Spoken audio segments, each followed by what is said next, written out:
afternoon. 2 months ago, I was presented with my first graduating document because I finished the root syringery training. I received it from a man I'm about to introduce. On that morning, I was still incarcerated.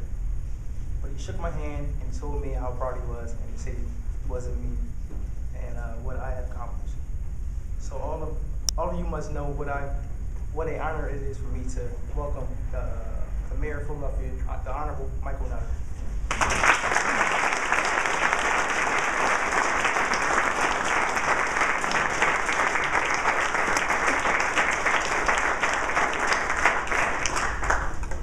Rashid, thank you very, very much. I've been, excuse me, I get to speak every now and then.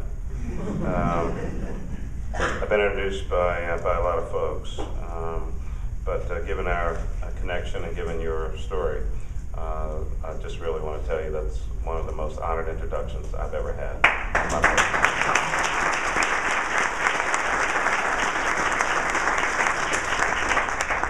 Good morning, everyone, or actually good afternoon. It's morning somewhere. Not morning here. Joe Michael, thank you very, very much. Our great host and leader, President and CEO of the United Way of Southeastern Pennsylvania. Please recognize Jill and her team.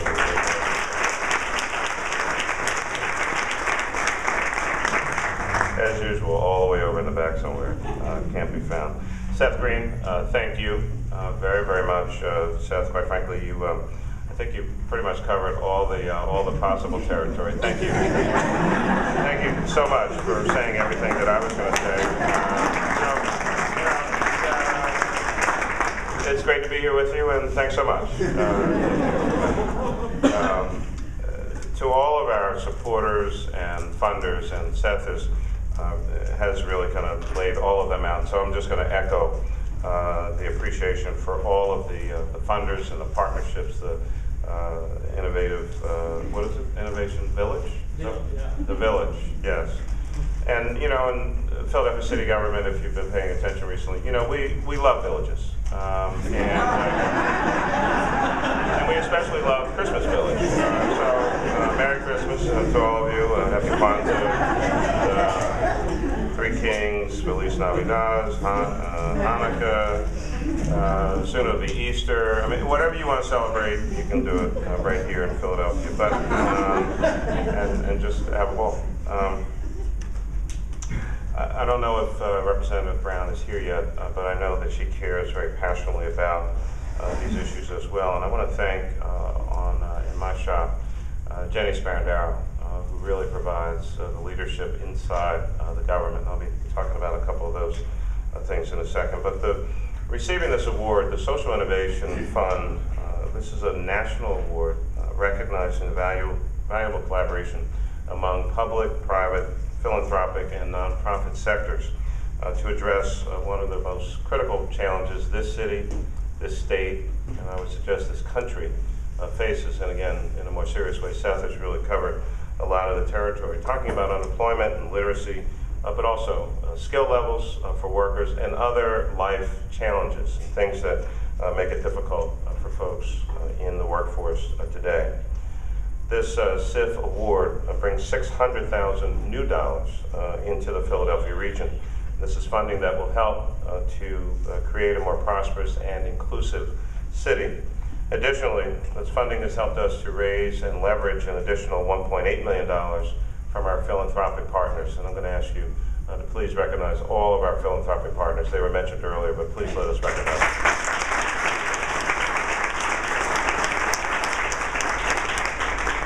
So, of course, the simple math, the new 600 plus the 1.8 gives us $2.4 million being invested to help Philadelphians reach their career goals through targeted workforce development training. These are training programs that work. They really do. And they create real jobs for Philadelphians.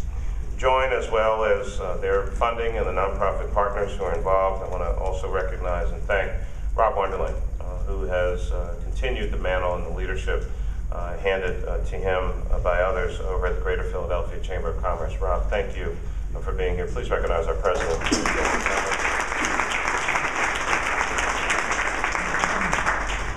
Over the last year, Join Support has helped approximately 400 adults gain new jobs and/or wage increases, and help more than 100 employers find new, well-trained employees. And so let me tell you, this is how we do it. We connect the employers with well-trained and a well-prepared workforce.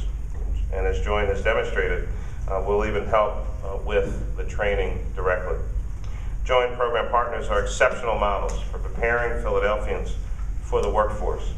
And I do want to mention a couple of our partners, and I've seen their work in action.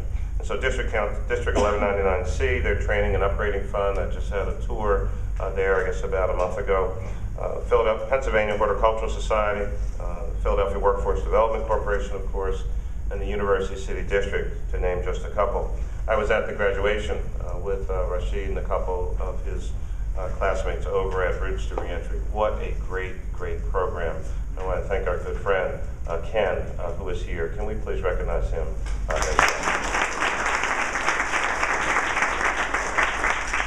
So this is the real work, and this is the real deal. And if we're really going to move this city forward, I think as Seth laid out,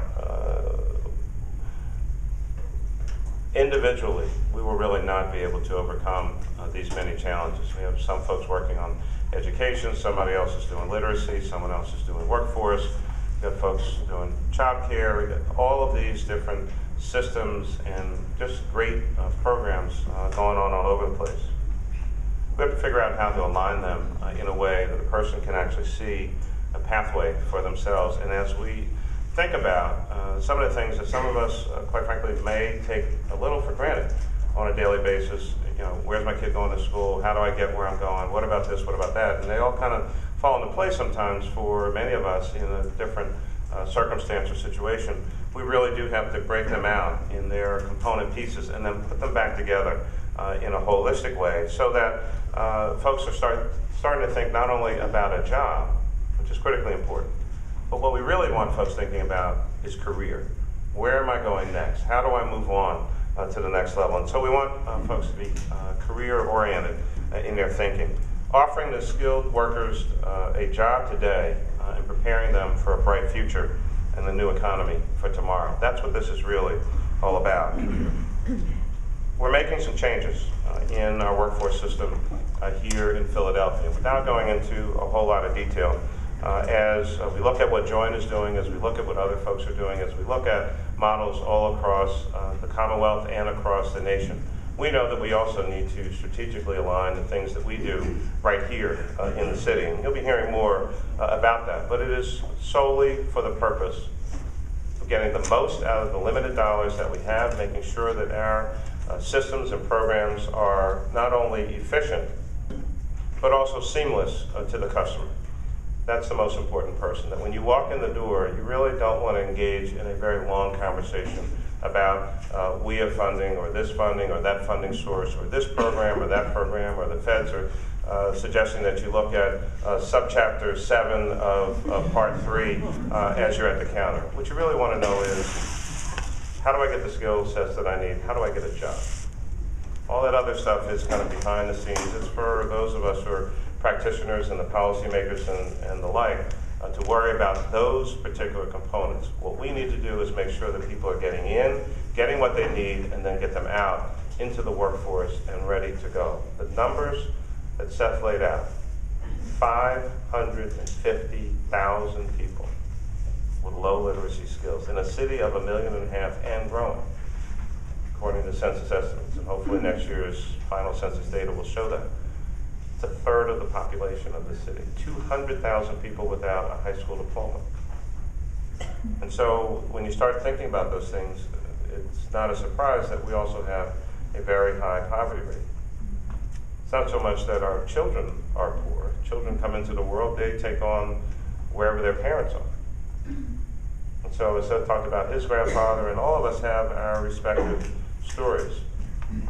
If parents can't read and can't help their children to read, that's a child that's probably not going to be reading at grade level or 3rd or 4th grade. That's a child that's going to be in trouble in 6th grade. That's a child that's going to drop out of school in 10th grade. That's the way this works, unfortunately.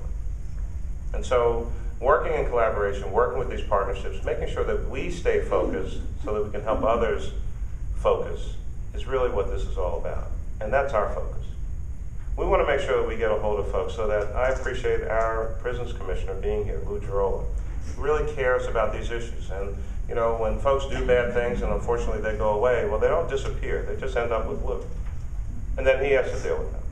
And then the question is, and what we've started to look at our systems, we're testing folks when they come into prison. Some for the first time ever, because we want to know what their skill sets are. Because we start talking about reentry from the moment you walk in the door. Because for the overwhelming majority of people who get arrested in the city of Philadelphia, and just about anywhere else, unless it's first-degree murder, at some point in time, you're going to leave. So we want to start your reentry plan now. The day you walk in the door, we're asking you the question, what are you going to do when you get out? And so if you could not read when you came into us, if you had a bad skill set level, if you did not graduate from high school, if you have the same old friends in the same old neighborhood, the same old challenges, and then you get out, what in the world would possess us to think that something different is going to happen? That, of course, is the fundamental definition of insanity. Doing the same thing over and over and over again and expecting a different result. We must be crazy to think that something different is going to happen with these folks. If you cannot read, if you cannot write, if you cannot think at a higher level, and the added challenge and burden of now having been arrested with a criminal background, and the 2 big questions that you have to answer every time you show up for an interview. Have you ever been arrested? Have you ever been convicted? You're either going to tell the truth, and for some, it's going to be pretty much the end of that conversation. Or you'll lie, you'll get the job, and one day your supervisor will come and say, we need to see you in the office. And that's pretty much the end of that. We have to continue to knock down barriers. If people want to turn their lives around, at least in this city, a city of second chances, we have to give them that opportunity. And as I talk to employers who have taken on folks who have a previous criminal record, what many of them say is that they're some of the best employees they've ever hired, because some folks actually recognize when they've gotten that second or maybe even third chance, another one won't come along. And so they come early and stay late. They work hard, they pay attention to what's going on. They're trying to get themselves together. And in this city, at least, we owe folks that second chance opportunity if we really want to turn this city around. If we're going to be better, then we have to act better. We have to do better. And I think we can. So thank you very, very much for this the funding opportunity, but thank you more importantly for the collaboration. And I want to thank Rashid for being here today. Thank you. Bye-bye.